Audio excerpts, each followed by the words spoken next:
तो हम आज आपके सामने कह रहे हैं कि आपके ठाकुर जी यदि हमें हम आपको बोलते हैं कि हम यदि काम ना करें तो क्या आपके ठाकुर जी हमें खिलाएंगे?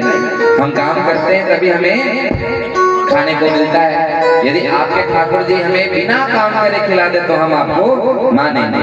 ऐसा भाव उनको कहा।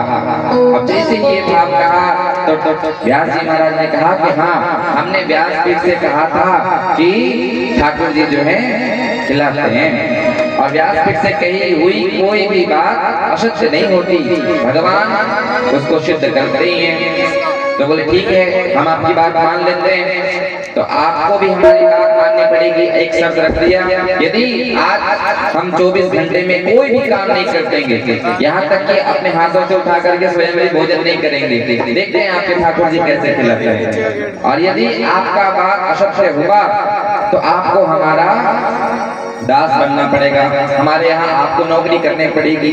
और यदि ऐसा होगा कि आपके ठाकुर जी हमें खिला देते हैं तो आज के बाद हम अपना सब काम छोड़ करके केवल राम नाम जपेंगे। तो उनको कहा कि ठीक है, केवल तुमको राम नाम जपना, क्या करना है? राम नाम। अब वो जो है अपने घर पर आए, घर पर आकर के अपनी पत्नी को कह दिया कि आज हम कोई भोजन करने वाले नहीं है, आज हम कोई भोजन नहीं करेंगे, हमारे लिए भोजन मत बनाना। अब उस समय भोजन जो बन गया था, सुगंध आ रही थी, अपने को नियंत्रण में रख करके वो क्या वहां से निकल गए। घर में रहेंगे तो भोजन की सुगंध आएगी तो हम जो है अपने पर कंट्रोल नहीं कर पाएंगे। अब वो जो है कहाँ चले गए? बाहर एक पेड़ के ऊपर चढ़ गए। उनको राम राम राम राम भी करना था, तो घर में बैठ करके पढ़ नहीं पाते थे, वहां पीपल के ऊपर में पेड़ पर चढ़ करके बैठ गए, बैठ करके राम राम राम राम राम राम राम राम करने लगे। अब भगवान की ऐसी माया हुई, ऐसी लीला हुई कि वहां पर जो है जैसे पहले विवाह होता था तो क्या लेकर के जाते थे? डोली।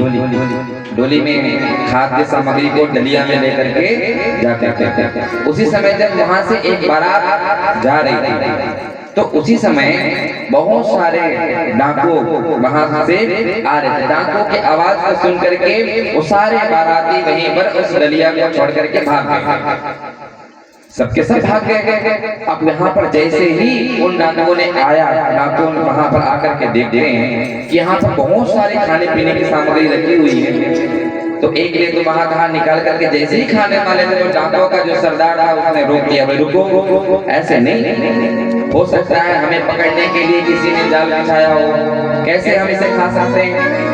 पहले आसपास चेक तो कर लो कोई है कि नहीं है, आसपास पहले देखो, हो सकता है कोई यहाँ छुप करके हमें देख रहा हो।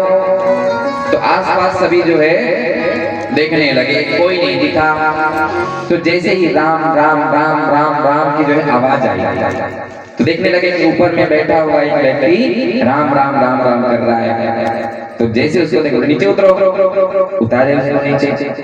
अब जैसे ही वो नीचे उतरे तो कुछ नहीं बोल रहे हैं, राम राम राम राम कहने लगे, केवल राम राम राम। बोले ये सारी सामग्री किसकी है? इशारे में कह रहे, बोले हम नहीं जानते।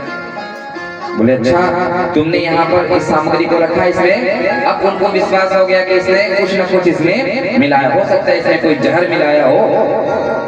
तो बोले तुम इसे खाओ। तो मुख बंद कर लिए, बोले खाने वाला तो मैं नहीं हूँ, क्योंकि उन्होंने तो व्यास जी महाराज को कहा था, वचन भी दिया था कि आज मैं राम राम ही करूंगा, मैं खिलाने वाला नहीं, खाने वाला नहीं।